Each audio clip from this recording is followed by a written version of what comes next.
அந்த துணியின் திசை எல்லாம் அழகு.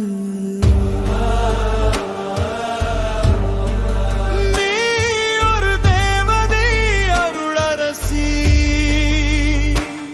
உன் அழகு, உன் பார்வை, உன் கூந்தல் எல்லாம் ஒரு தெய்வத்தின் அழகு. வருவிய என் குடோ என்ஃபீல்ட் புல்லட் வண்டியில் தூரம் ஸ்வர்கத்திற்கு போகலாம்.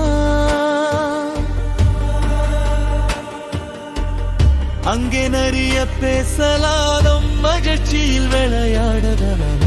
மலைகள் மேலே ஏராளம், நிலவே கையில் தொடலாம். ஹிமத்தில் குளிர்ச்சி ரசிச்சு சாய் குடிக்கலாம். நட்சத்திரங்களை பிடிச்சு பூமியை மறந்து போகலாம். அங்கிருந்து கடலுக்குள் குடிக்கலாம்.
பார்த்த